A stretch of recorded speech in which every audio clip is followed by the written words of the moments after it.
This is the story of a man named Stanley. Stanley worked for a company in a big building where he was employee number 427. Employee number 427's job was simple. He sat at his desk in room 427 and he pushed buttons on a keyboard.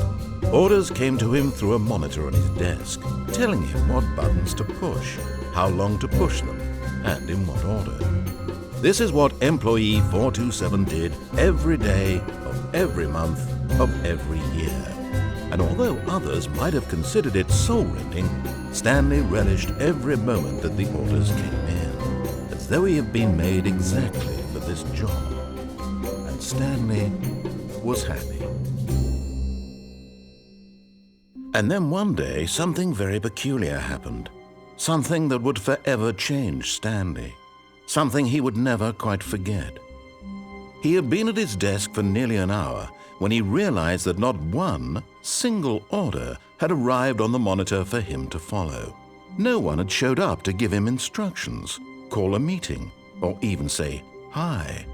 Never in all his years at the company had this happened, this complete isolation. Something was very clearly wrong.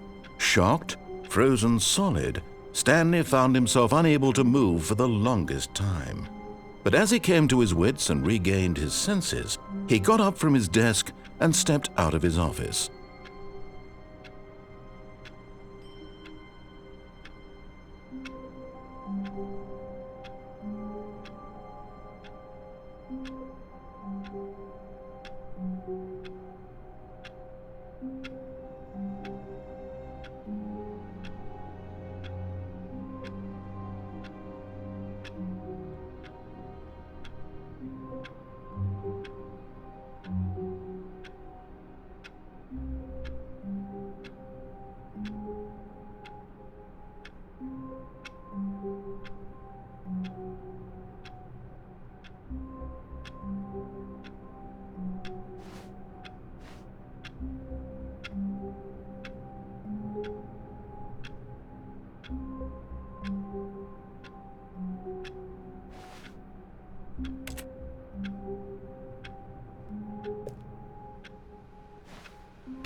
All of his co-workers were gone. What could it mean? Stanley decided to go to the meeting room. Perhaps he had simply missed a memo. No matter how hard Stanley looked, he couldn't find a trace of his co-workers.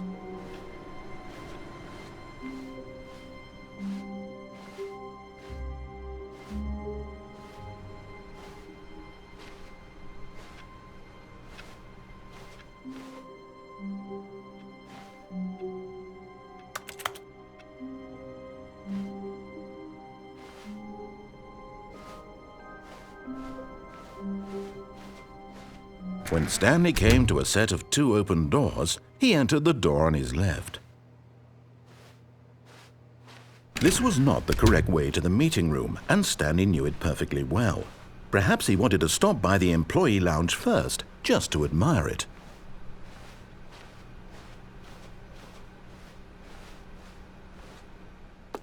Ah, yes, truly a room worth admiring. It had really been worth the detour after all, just to spend a few moments here in this immaculate, beautifully constructed room. Stanley simply stood here, drinking it all in. But eager to get back to business, Stanley took the first open door on his left.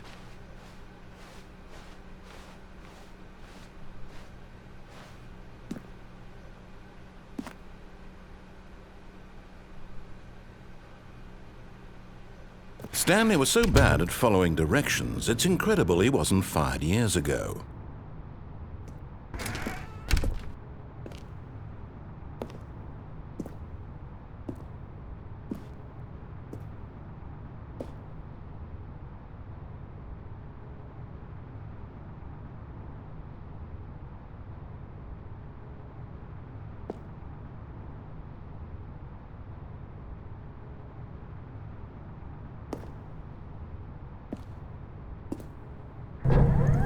Look, Stanley, I think perhaps we've gotten off on the wrong foot here. I'm not your enemy, really, I'm not. I realize that investing your trust in someone else can be difficult, but the fact is that the story has been about nothing but you all this time. What? Really? I was in the middle of something. Do you have zero consideration for others? Are you that convinced that I want something bad to happen to you? Why, I don't know how to convince you of this, but I really do want to help you, to show you something beautiful. Look, let me prove it. Let me prove that I'm on your side. Give me a chance.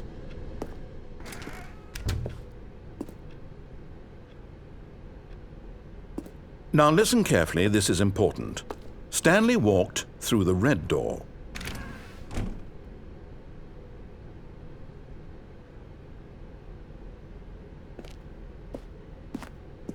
Aha, perhaps you misunderstood. Stanley walked through the red door.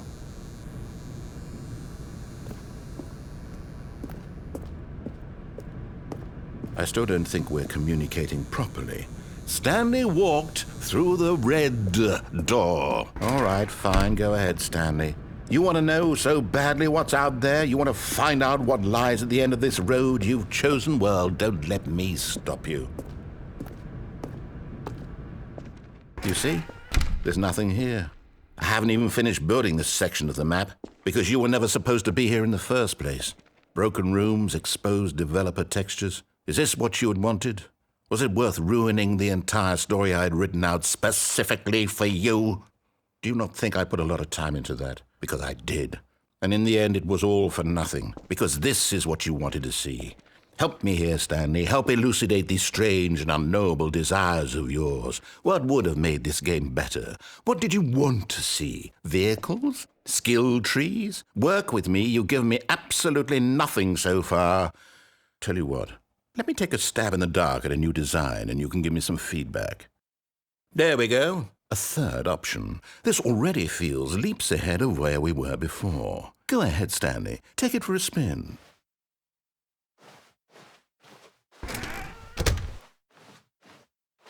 Okay, I'm going to stop you there. Now, tell me about your experience with this new version. Would you say that the game benefited from allowing you more choices? Feel free to be honest. I'm looking for some real critical feedback here.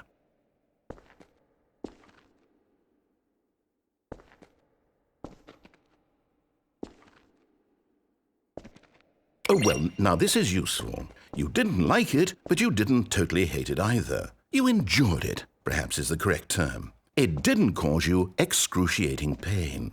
Big steps we've made here today, Stanley. Here, based on the data from your previous playthrough, I've compiled a new version. And to be perfectly candid, I think I've knocked it out of the park with this one. Let's take a look.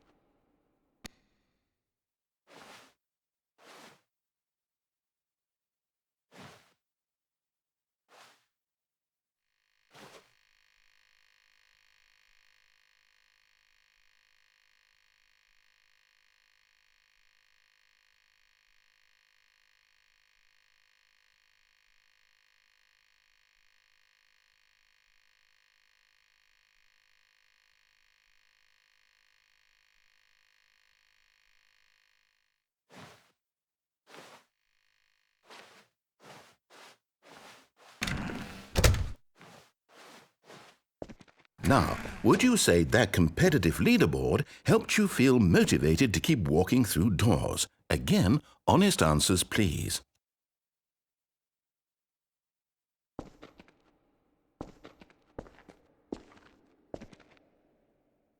Hey, I nearly forgot. I've got a prototype of a new game I've been working on, and now would be a lovely opportunity to give it some playtesting.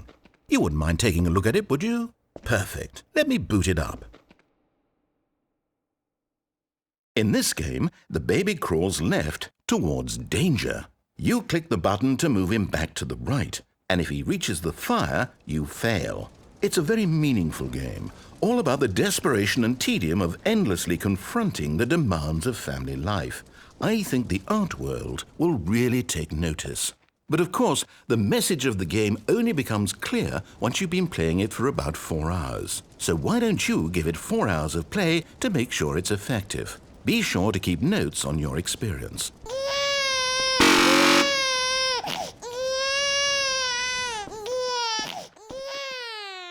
heartless bastard.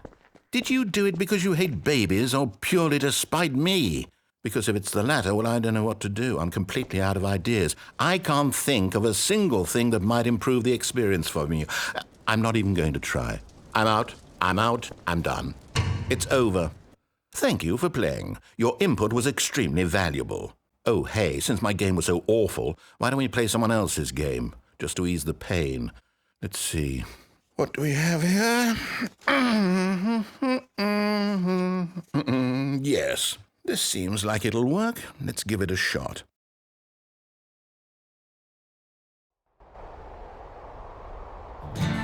Aha! Fascinating.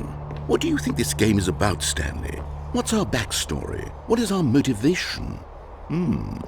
Well, it seems obvious to me that you are meant to play as a creepy man spying on innocent civilians below you from up high in your creep tower, perhaps for some sort of twisted erotic purpose.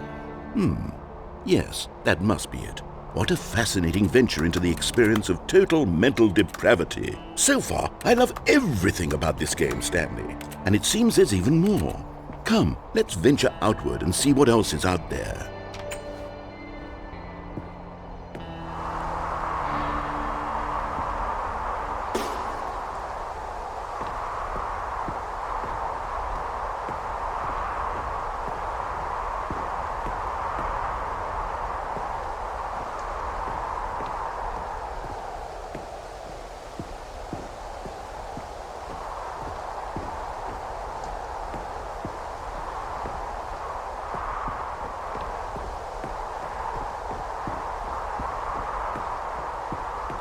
Oh, no.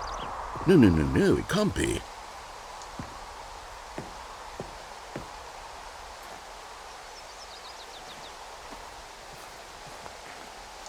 It is. It's an open world game. Good God, quickly, block it off. Oh, thank goodness, Stanley. What a close call.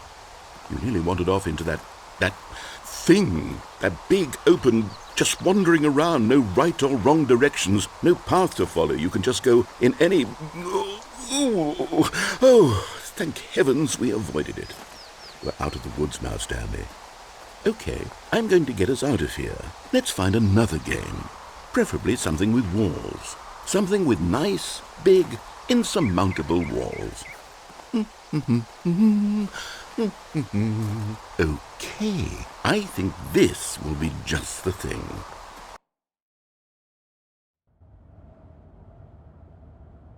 Wonderful. See, this is exactly what I had in mind. Just a nice big box for you to run around in. There isn't any possibility that you could get lost here. Now this is game design.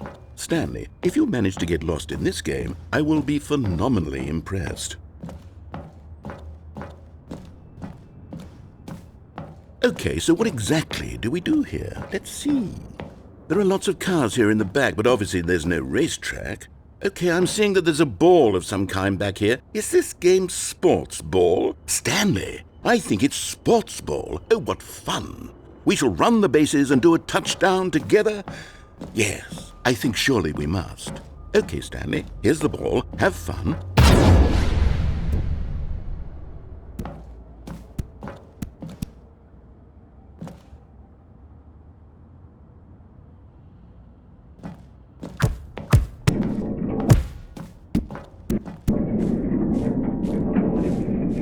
Are you doing it? Are you winning? Is this fun? Is it better than my miserable little story that I worked so hard on? Stanley, I have a thought. And I realize I'm not a sportsologist, but if one ball generates a certain amount of raw adrenal pleasure, then surely multiple balls makes for an even more euphoric sports experience. Hold on. What are you doing?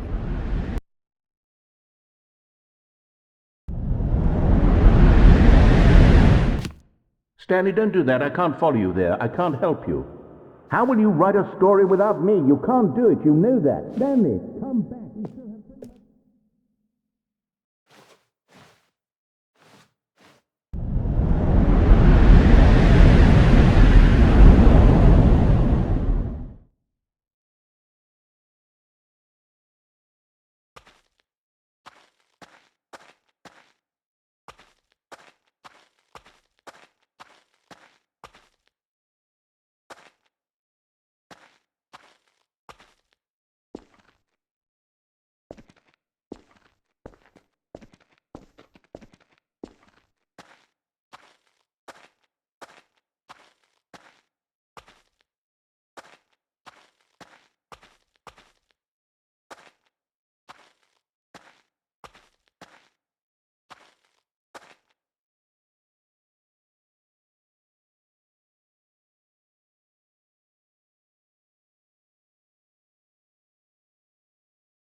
I wonder what he found. If what he wanted was to be the leading man in his own story, well, perhaps he's gotten it, down in wherever he is right now. I wonder if he's happy with his choice, and if he's learned the heavy cost that comes with it. He'll understand soon what I was trying to tell him. He needs me. Someone who will wrap everything up at the end, to make sense out of the chaos and the fear and the confusion. That's who I am. That is what I mean to this world. Oh, yes. Yes, I'll be back. There's no other way. Once this ends, after it all comes to a close, then I'll be back. The end will be here soon. Very soon. I can wait.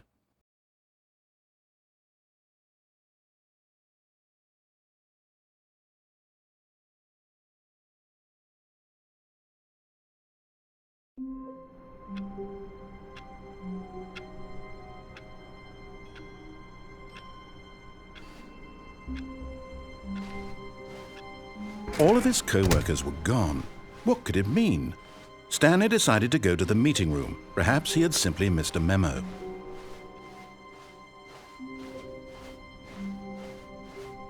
When Stanley came to a set of 2 open doors, he entered the door on his left.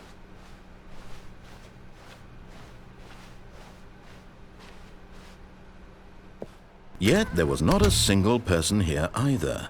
Feeling a wave of disbelief, Stanley decided to go up to his boss's office, hoping he might find an answer there.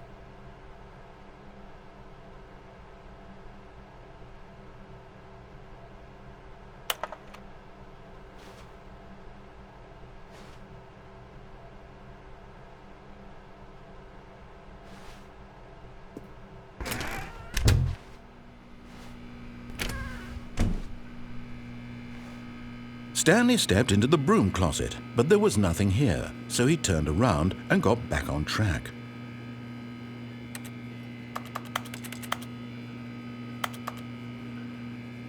There was nothing here, no choice to make, no path to follow, just an empty broom closet. No reason to still be here.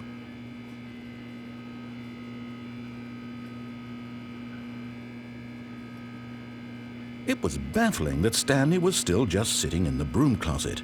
He wasn't even doing anything. At least if there was something to interact with, he'd be justified in some way. As it is, he's literally just standing there doing sweet FA.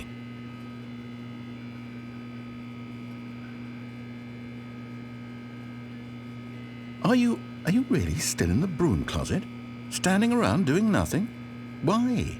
Please offer me some explanation here. I'm genuinely confused.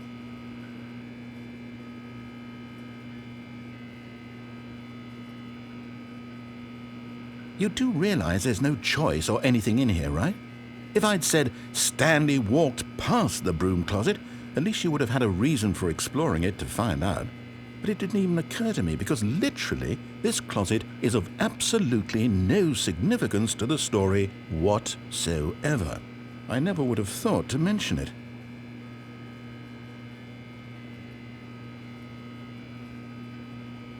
Maybe to you this is somehow its own branching path. Maybe when you go talk about this with your friends, you'll say, "Oh, did you get the broom closet ending? The broom closet ending was my favorite." I hope your friends find this concerning.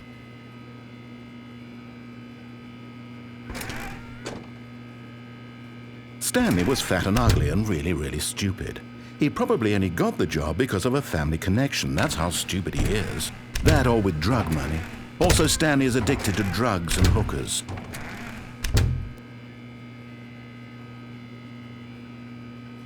Well, I've come to a very definite conclusion about what's going on right now. You're dead. You got to this broom closet, explored it a bit, and were just about to leave because there's nothing here, when a physical malady of some sort shut down your central nervous system and you collapsed in front of your screen. Well, in a situation like this, the responsible thing is to alert someone nearby so as to ensure that your body is taken care of before it begins to decompose. Hello? Anyone who happens to be nearby? The person at this computer is dead. They have fallen prey to any number of your countless human physiological vulnerabilities. It's indicative of the long-term sustainability of your species. please remove their corpse from the area and instruct another human to take their place, making sure they understand basic first-person video game mechanics and filling them in on the history of narrative tropes in video gaming, so that the irony and insightful commentary of this game is not lost on them. All right, when you've done that, just step out into the hallway.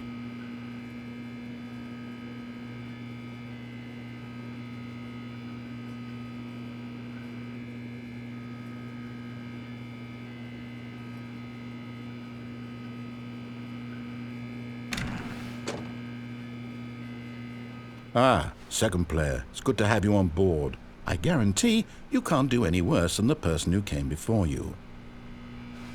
You too? Unbelievable. I'm at the mercy of an entire species of invalids.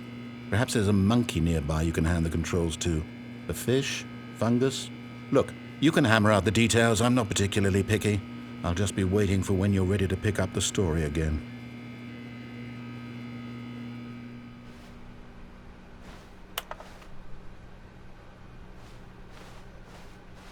Coming to a staircase, Stanley walked upstairs to his boss's office.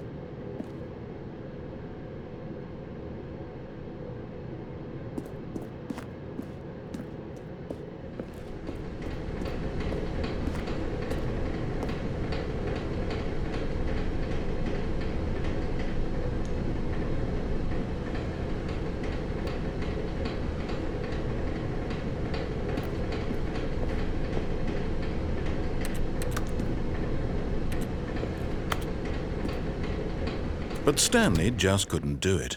He considered the possibility of facing his boss. Admitting he had left his post during work hours, he might be fired for that.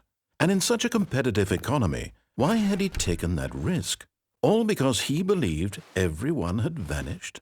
His boss would think he was crazy. And then something occurred to Stanley. Maybe, he thought to himself, maybe I am crazy. All of my co-workers blinking mysteriously out of existence in a single moment for no reason at all? None of it made any logical sense. And as Stanley pondered this, he began to make other strange observations. For example, why couldn't he see his feet when he looked down? Why did doors close automatically behind him wherever he went? And for that matter, these rooms were starting to look pretty familiar. Were they simply repeating? No, Stanley said to himself, this is all too strange. This can't be real. And at last, he came to the conclusion that had been on the tip of his tongue. He just hadn't found the words for it. "I'm dreaming!" he yelled. "This is all a dream." Oh, what a relief Stanley felt to have finally found an answer, an explanation. His co-workers weren't actually gone. He wasn't going to lose his job. He wasn't crazy after all. And he thought to himself, I suppose I'll wake up soon. I'll have to go back to my boring real-life job pushing buttons. I may as well enjoy this while I'm still lucid. So he imagined himself flying and began to gently float above the ground. Then he imagined himself soaring through space on a magical starfield, and it too appeared. It was so much fun, and Stanley marveled that he had still not woken up. How was he remaining so lucid? And then perhaps the strangest question of them all entered Stanley's head. One he was amazed he hadn't asked himself sooner. Why is there a voice in my head dictating everything that I'm doing and thinking? Now the voice was describing itself being considered by Stanley, who found it particularly strange. I'm dreaming about a voice describing me, thinking about how it's describing my thoughts, he thought.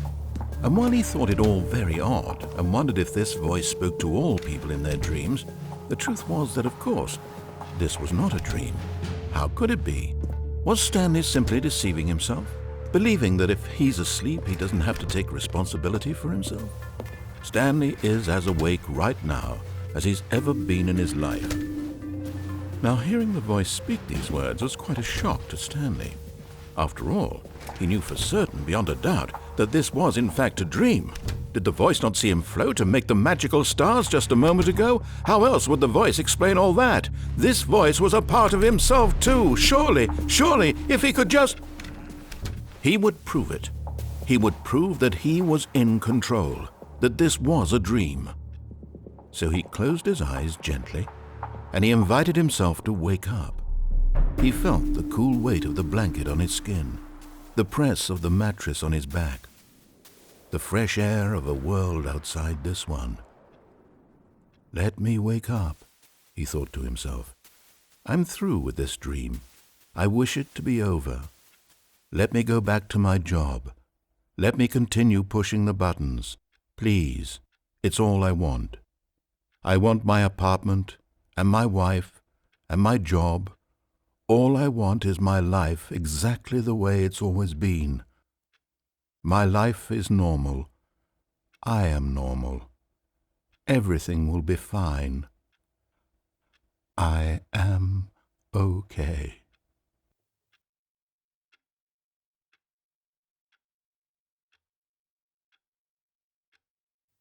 Stanley began screaming.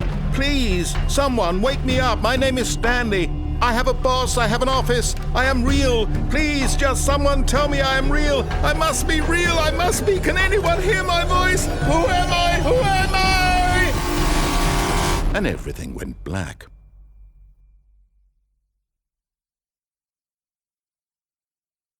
This is the story of a woman named Mariella. Mariella woke up on a day like any other. She arose, got dressed, gathered her belongings, and walked to her place of work. But on this particular day, her walk was interrupted by the body of a man who had stumbled through town talking and screaming,